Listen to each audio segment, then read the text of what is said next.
How's it going, guys? My name's Wilson. The Orlando Magic went full rebuild mode, trading away their 3 best players. The franchise will have to reset, still seeking for its identity after Dwight Howard left 9 years ago. With that said, here are the winners and losers of the 2021 trade deadline. Starting with the winners, the Denver Nuggets, who needed another power forward that can shoot from the outside and finish at the rim. The combo of Jokic and Aaron Gordon, plus the lobs, will be deadly. AG, a better version than Mason Plumlee, who provided a spark off the bench for Denver. Although Gordon struggled from 3-point range years ago, but improved to 37% this season, a 15-7 guy will need to show up in big games while getting rid of the disappointing overpaid Gary Harris. The young RJ Hampton and a first, Denver added Gary Clark as well. Will be intriguing to see how AG will mesh with a superstar franchise big and a star caliber player in Jamal Murray. The 2025 first round pick for Denver, long ways ahead, but it shouldn't hurt if they can win a title by that time. Also adding former Nugget JaVale McGee for 2 second-rounders and a bench player. The 33-year-old, averaging 8 and 5, will serve as the backup to Jokic, bring energy and block some shots. Some nights he won't play much, but other teams can't forget about his presence down low. Another winner, the Chicago Bulls, going for it this season, at least to make the playoffs, getting all-star Nikola Vucevic, who remains one of the most underrated players in the NBA, putting up career averages of 24.5 points, 12 rebounds, an absolute stud, can do it all offensively, along with the overpaid forgotten Al-Farouq Aminu, teaming up with all-star Zach LaVine. The Bulls just under 500 this season, but looking for a postseason push, can still get the 4th seed if they get hot, which would be a success given their rough years after Jimmy Butler left, getting rid of Otto $30 billion underachieving Porter, and not so much improved Wendell Carter, along with 2021 and 2023 first round picks to the Magic. Orlando doesn't pick well anyway. The Bulls want to win now, and trying to keep Zach LaVine happy, Vucevic, a versatile big, will help big time with the scoring while shooting over 40% from deep. Nobody wants to play them in the first round of the playoffs if both LaVine and Vuce are cooking. The Bulls are also sending the young disappointing Chandler Hutchinson to the Wizards for Mo Wagner and Troy Brown to Washington.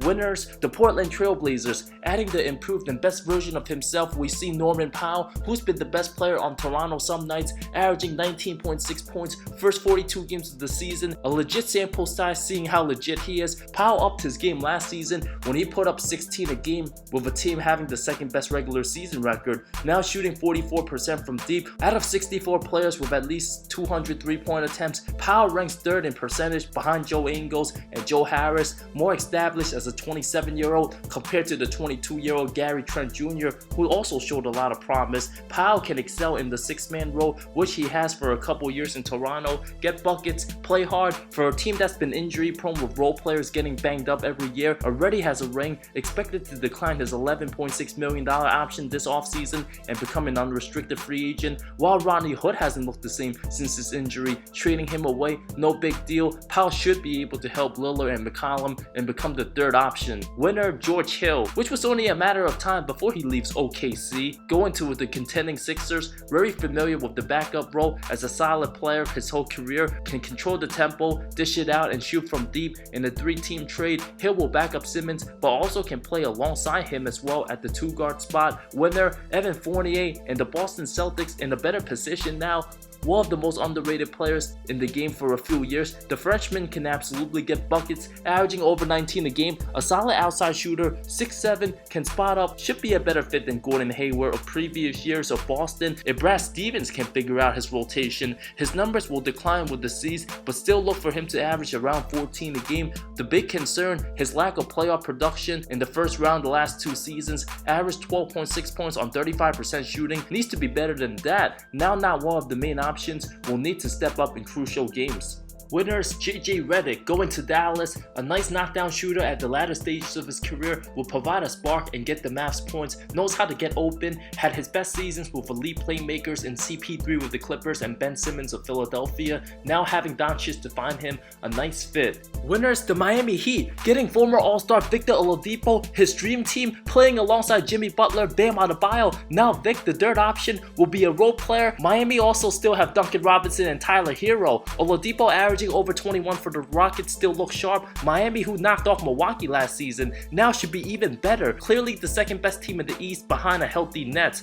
Slight winners, the Atlanta Hawks, getting Lou Williams and 2 picks. For Rondo, who barely produced for the team, at least Atlanta can have a bench scorer who can put up double digits. Now on to the losers. Austin Rivers, now becoming a journeyman on 5 different teams the last 3 seasons, looked promising for the Knicks in the beginning of the year, but fell off, averaging 7.3 points on and off at times, going to OKC, probably the last team he wanted to be at. Not making too much money, will have to bear the rest of the season with a rebuilding franchise, try to up his game and go elsewhere next. Another loser, the Orlando Magic, getting rid of their 3 best players. The franchise continues to be tragic. No more vets, injury prone, young guys in Markelle Fultz and Jonathan Isaac. We can only hope they stay healthy long term when they recover from injuries, but when their contracts are up, the team will be very hesitant and make emotional decisions.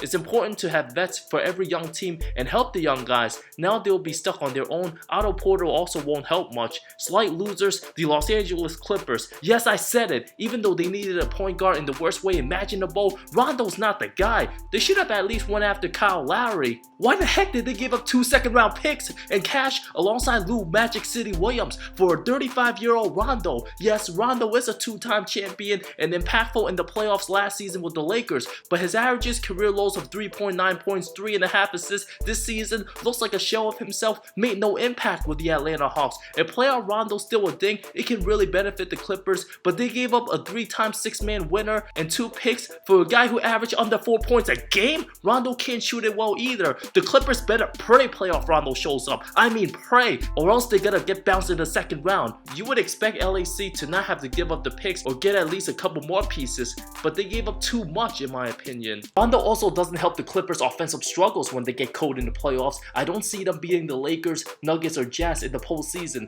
Plus, with Rondo's brash personality, not sure if him and PG could get along. If George struggles in the playoffs, they'll both be blaming one another. Just not good enough. Loser Kyle Lowry, who'll go down as a future Hall of Famer and have his jersey number retired with the Raptors. The best attractive name in the deadline remains put. Would have been a huge opportunity for him to get his second ring if he was traded to either one of the 2 LA teams or the Sixers. Will ride out this season and become a free agent this summer. The worst of the very worst, triple losers, the Houston Rockets, an absolute travesty, trading away Victor Oladipo for Kelly Olynyk, Avery Bradley, and a pick swap. Just a pick swap? What the actual heck are the Rockets thinking? That James Harden trade will go down as probably the worst in NBA history. Why the heck did they not want Caris LeVert or Jalen Allen? Instead, wanted Oladipo, who wanted to be with Miami all along in the first place, for role players who's barely making any impact at all. How many games did Avery Bradley play this year? Kelly Olynyk's a bench guy. The franchise is an absolute dumpster fire. Don't know what they're doing. Could have at least traded for a Jaylen Brown or a Ben Simmons in the James Harden package when they had the chance. And now